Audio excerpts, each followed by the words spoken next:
All right, what's up? We just got back from the range. Went and shot Trent's new rifle, some pistols. Melissa shot her 357, which she shot 38 special through that because it shoots a lot better and it's easier on the recoil, easier on her hands and stuff like that. It just shoots a lot better.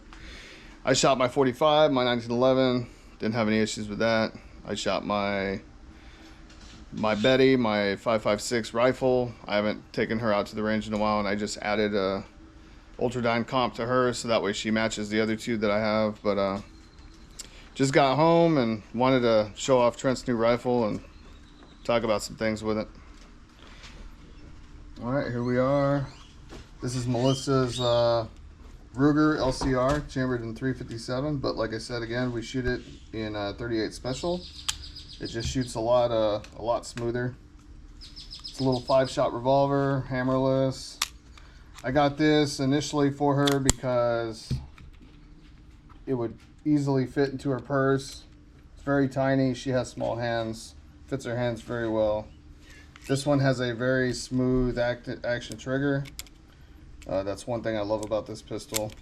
The sights are a little wonky at times, but after shooting it for a while, you kind of get used to it. It's more like a shotgun where you just point in the general direction and pull the trigger. It's a point and shoot gun. It's not really for precision, but it'll get the job done. That's for sure.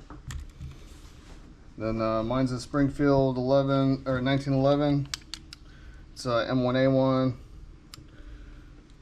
Stainless, wood grips. Really heavy, but it feels comfortable. It's super easy to shoot.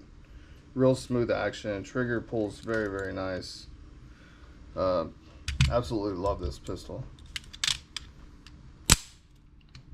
We'll get these out of the way and we'll get the 243 in here. So Trent's been bugging me about a rifle. He likes the bolt actions. Even though he's never shot a bolt action, we've never owned a bolt action. This would be the first one, but I did a lot of research and I found out that 243 is almost the perfect caliber for him. It's enough to take small game and even deer with good shot placement, and the bullet itself has good ballistics, good, it's a flat shooting bullet. It's got pretty decent muzzle velocity, so it's enough to take down a deer, like I said.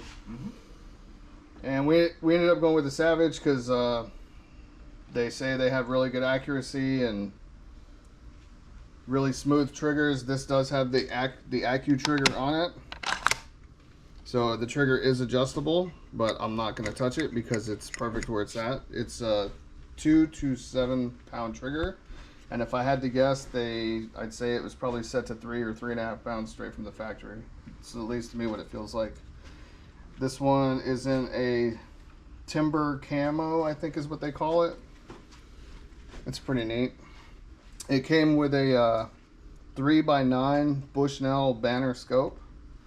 It's not the greatest scope, but it's not the worst. It's got good clear glass and seems to hold zero. It's super easy to zero.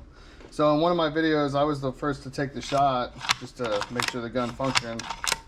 And I shot my 4 rounds at paper and didn't think that I hit the paper at all because I couldn't really see where I'd hit, even though I was looking all over the target. And I didn't find out until I called the target home that I actually did hit paper. The grouping was about, I don't know, 3 inches, 3x3, so it wasn't the best. But then again, this is my first time shooting this rifle. And once I knew where I was actually hitting on the paper, even though I was aiming center mass, I was able to allow Trent to shoot the next 4 rounds, and I told him where to aim, and he managed to put all 4 in the bullseye. And 2 of them were less than 1 inch apart, so I think that's really good for him, first time shooting his rifle. This one does have an adjustable spacer here. You can take the spacer out and actually shorten the length of it if you wanted to, but we think it feels good where it's at. The recoil pad is really soft rubber, and it feels good. The recoil that we experienced on this gun seems to just be straight back, especially with the bipod. And I think you'll see it in the video. I think the first time Trent shot it, he wasn't expecting, the recoil. He didn't know what to expect from it, and it may have caught him by surprise, but ultimately he's able to manage it. And with that soft recoil pad, it's really not that bad at all. The bolt is a little stiff, but it was our first time shooting it, and I'm pretty sure it could use some oil.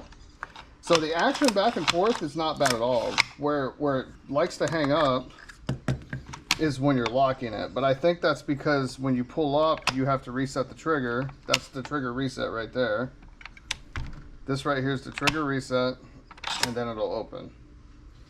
And then when you close it, you have to make sure it's all the way forward and locked down so you get a good reset on it. After I shot it for a couple of times, I totally got used to the bolt. I'm able to, quickly just unlock it and open it and then chamber the next round in, so it's ready to go. It does come with a little recessed box mag. It's a little 4-round mag. It's got steel lips on it, and it's pretty much a steel mag. The only thing that's polymer is the bottom. But it clips in real nice. It's a flush, so you don't have to worry about it getting caught on anything. And the scope, the reticle, it's just a duplex reticle with a bullet drop compensator on it. You can't really, I don't think we're going to be able to see it at all. Yeah, it's not really the greatest, but anyway, eye relief is what you'd expect from a 3x9. It's about 3 inches away. It's not terrible. It has really good eye relief. It has a fast focus ring. I didn't even really mess with this at all, but it's there. It operates really smooth. The adjustment for zoom is a little stiff. So I think what I'm going to do is I'm going to order a throw lever, and I'm going to put a throw lever on it, and it'll allow us to cycle the zoom way quicker. And then one thing I noticed too right off the bat is that the crosshairs, this scope is not level. Its crosshairs are a little to the left. They're on target. I was able to zero this gun, and we can pull the target out and look at that, see where we hit. The scope is zero. It is zeroed now. It holds zero very well. And the only thing I have to do is loosen up these rings and level the reticle and then tighten them back down, which I'll probably do here later on after the video. We have the target here. Let's go ahead and move the rifle out of the way, and we'll put the target up in place. All right, so this is the target I was shooting at the range. I was aiming center mass like I always do when I fire a new weapon and try to, see exactly if it's on target or not. I was aiming center. I was looking all over the target. I'm like, I don't see. I don't know where I hit. And then at the end of the video, I pretty much stopped it after I took my 4 shots, and I said, I don't think we hit paper. Well, actually, I did hit paper, but I hit way the hell down here. So that's my grouping for the first 4 shots. Again, like I said, it's about a 3-inch group, which is not the best. Speaking of which, we were only shooting at 27 yards because that's that was the limit the range has, Again, we'll try this out at 100 yards and we'll see what we get. But these are my first 4 shots. I was about 8 inches down, 8 inches to the right. I told Trent, aim for the left shoulder. You'll hear me in the video say, aim for the left shoulder, aim for the left shoulder. He had his crosshairs somewhere about here. Right around here, yeah. And his first 4 shots you can't see anymore because we pretty much zeroed this guy in. But his first 4 shots were here and here. Yep, that one was 1. The other one was like right here, and then the other 2 were just outside the X. Yep, that's right. And then I got back on the rifle, and I was like, okay, let's get this sucker zeroed. So I brought it up. My next shot was here. I brought the target home. I looked at it. I sent it back out. I made an adjustment. My next shot was here.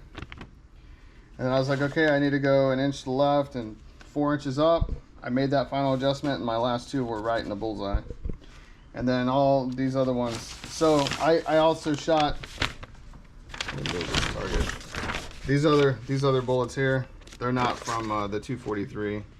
They're from Betty, the 5.56. This grouping here was Betty's first group. Betty shoots great, but she was off target too. So I went ahead and brought Betty up and over. This was Betty's first group. This was Betty's second group, and then Betty's third group was pretty much right here, dead center. We were pretty much putting bullets through holes in the paper. But again, first impression on the 243. I like it. The gun's lightweight. It only weighs about 7.5 pounds, maybe at the most. This bipod's a Magpul bipod. It's their MOE edition, so it's made out of all polymer, even the legs. I'm not sure how I like that, but after testing it today, again, we didn't expand the leg. We didn't extend the legs. We left them collapsed. So I don't know how it's going to do when we extend them. I have these same bipods on my ARs, but my ARs don't produce the recoil this gun does. And mine are not the MOE. Mine are the $100, you know, Magpul bipods that have the steel legs with a polymer outside.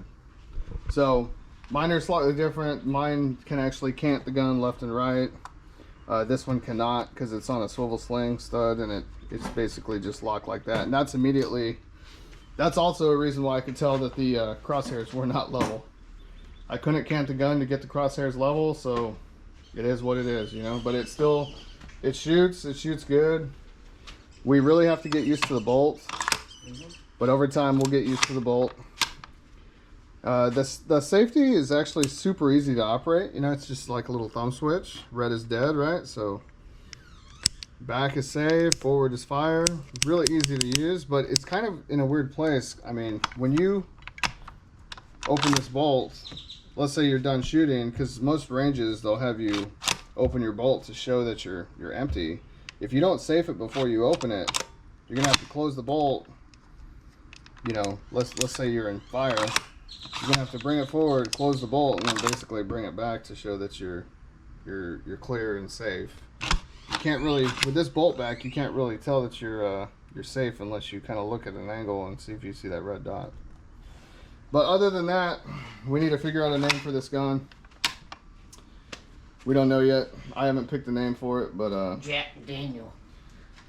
maybe I'll let Trent pick out a name for that old girl. But she shoots good. She shoots good. Trent's super happy with her. Camo pattern's pretty neat too. I don't know. We'll figure out a name. Maybe we'll put her name up here somewhere in the future. And we'll go from there. Alright guys, well I'm going to get out of here. I got to clean these guns and put them away and get a bite to eat because I'm freaking starving. Alright, see ya.